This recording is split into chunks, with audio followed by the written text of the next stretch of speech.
What's up guys, welcome to my channel. My name's Christian as always, and this week has been quite the week. I cut my foot open between two toes and had to get stitches and antibiotics and the whole 9 yards, so yeah, it's been pretty hectic, but my foot is healing, so yeah, that's always good. And I did a video a while back, I think it was 10 unknown facts about Jesus, and you guys little known facts about Jesus, and you guys seem to really like that.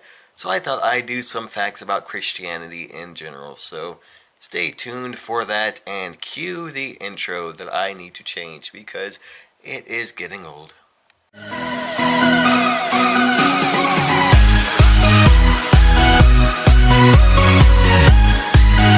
So the first fact is that the first European convert to Christianity was a woman named Lydia, who is mentioned in Acts chapter 16 verses 11 through 15. And considering that the society back then was kind of male dominant, as in males didn't see much in women, most of them anyway, it's pretty significant the amount of mention and prominence that she had in the Bible. And she first came to faith during one of Paul's sermons in Philippi, which is a city in Greece. And after she came to faith and got baptized, she asked Paul to come to her house, but he initially refused because he was a very self-sufficient man and didn't like to use others' resources for his own gain, I guess. But he eventually went to her house and I guess taught her more about Christianity, and they meet again along with Silas once he and Silas were freed from prison, and she was a seller of purple dye, so that's got some kind of significance, I guess.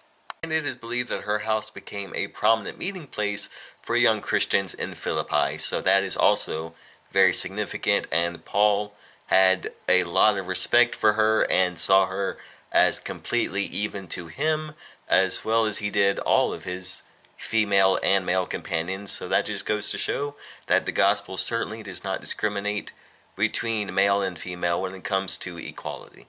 The second fact is that there are approximately between 30 and 40,000 different denominations in Christianity, and how is that for people who are supposed to be united?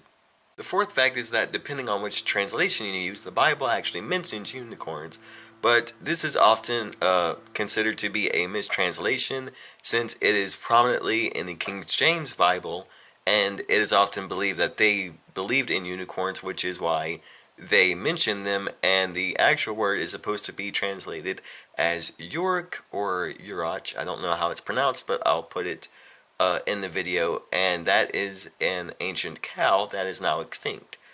And I think it was the biggest cow ever to be recorded. I don't think they even had one horn though, so I don't know why exactly they changed it to unicorn, other than the fact that they believed in unicorns. Well, a lot of the translators did, and they just on a whim changed it to unicorn.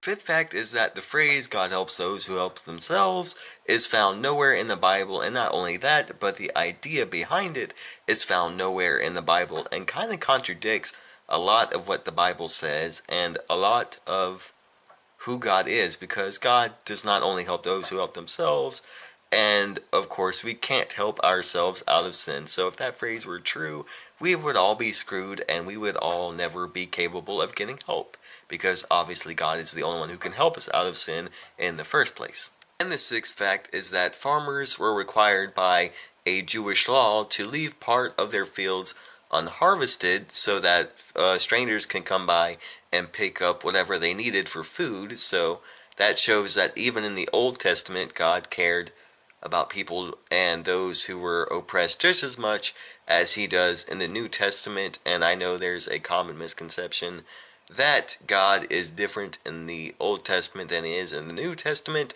but if you look closely, that really is not true. And again, I'm sorry about my grammar. I don't know why I'm kind of unable to talk today, but oh well. You gotta work with what you have. So I hope you guys enjoy these facts and found them interesting. I thank you all so much for the support. We reached 310 subscribers recently, so yeah, that's amazing. Thank you guys so much.